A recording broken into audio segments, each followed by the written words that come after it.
في كلمة ناس كتير شباب ممكن يبقى لسه في المدرسة يقول لك أنا عايز passive income. ويعني إيه passive income؟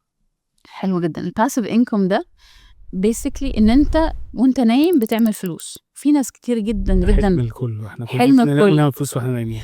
وعلى فكرة في ناس كتير جدا كانت فترة التسعينات فهموا الباسيف انكم ده ان انت تضرب في البورصة. It's true ان انت بتشتري اسهم معينة، والاسهم بتختلف حسب الماركت شير بتاعها والفاليو بتاعها. وفي ناس تقول لك انا شاركت فلان وسايلنت بارتنر، او حطيت فلوسي في شغلانة معينة.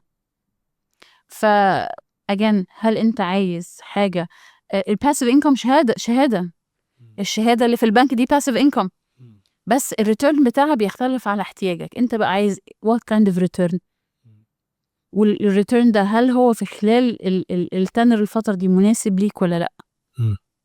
حلو. طب انا ايه الاخطاء يعني في طريق تعامل شباب كتير في فكرة يعني انا عايز passive income؟ طيب اعتقادي انه لان حياتنا كلها سريعة، ولان حياتنا بقت كلها ديجيتال اند اونلاين، والسايكل بتاعت الاتشيفمنت كل شوية بقت اقصر.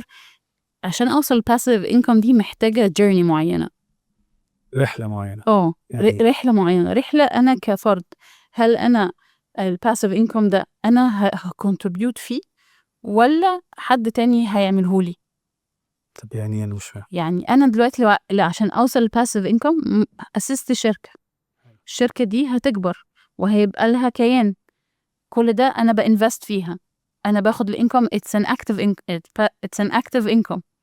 اول ما انا اطلع من الشركة دي وناس تانية تديرها، الاوتكم بتاعها وانا قاعد على البحر انا ابتدى يبقى passive income. فبس في مجهود اتحط، في حاجة بتدور المكنة اللي بتطلع الفلوس، او ادور على حد عنده الشركة دي واقول له انا هستثمر معاك وانا واتفق معاه على ريتيرن معين، او اسهم، او اشتري حاجة وابقى اشتغل على ان انا اشتري ذهب، او اشتري ريل استيت معروف جدا.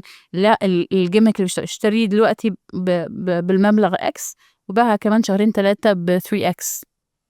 وده ما بقاش موجود كتير. يعني فكرة المضاربة دي ما بقتش سهلة زي زمان. يعني في وقت ما انا دايما بقول ان الباسيف انكم اللي هو ممكن نقول الدخل السلبي اللي هو انت ما بتخش فيه دي، بشوفها ان هي مرحلة انا مش متقدمة. مش مقتنعة بكلمة دخل سلبي، لان حتى لو انت مش ترجمة ليها، بس هو اللي ترجم برضه، هي مش هي بالظبط. حتى كلمة passive income، حتى انت مش مقتنع بكلمة passive in general، لان انت حتى لو انت مش مشترك في الاوبريشنال element انت بتفكر هتحط فلوسك فين وتحطه فين وتديرها ازاي فهي there's an effort، في مجهود بيتحط. انت هتحط قد ايه ومع مين وفي ايه.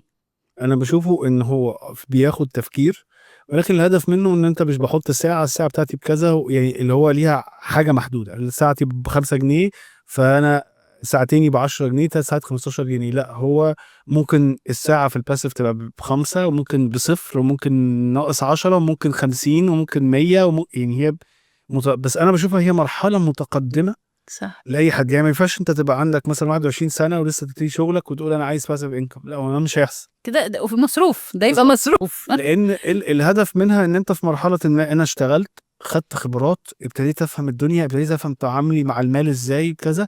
فابتدى يبقى عندي خميره لطيفه ان انا اقول والله انا عندي مصاريف بيتي واكلي وشربي ولبسي وبلا بلا بلا، وعندي شويه فلوس على جنب. الفلوس دي بقى 100 جنيه 200 جنيه 500 جنيه 1000 جنيه 10000 جنيه. ابتديت افهم ان انا في منها جزء ادخار وفي جزء منها هو محتاج يستثمر عشان يبتدي يشتغل.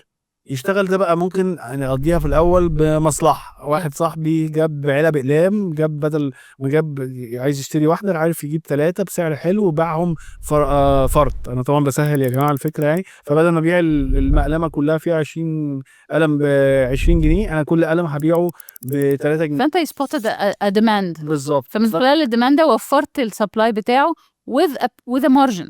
بالظبط، ومكسب صغير. ده ابتديت كده ايه، انا افهم مثلا. انا بدي مثال بسيط جدا عشان الناس توصل اللي انا عايز اوصله. فابتدى ان انا الفلوس بتاعتي جاي كسبت 2 جنيه منها، فبقيت اقول ايه ده في 2 جنيه انا في منهم مكسب، هوزع المكسب ده مثلا من ال3 جنيه مكسب هوزع جنيه اخده فنجر نفسي بيه، وفي 2 جنيه هجيب منهم بضاعة تانية. فابتديت اجيب بضاعة مثلا مع واحد صاحبي هو اللي بيشتغل، وانا ال2 جنيه دول بقى دخلت في مشروع تاني.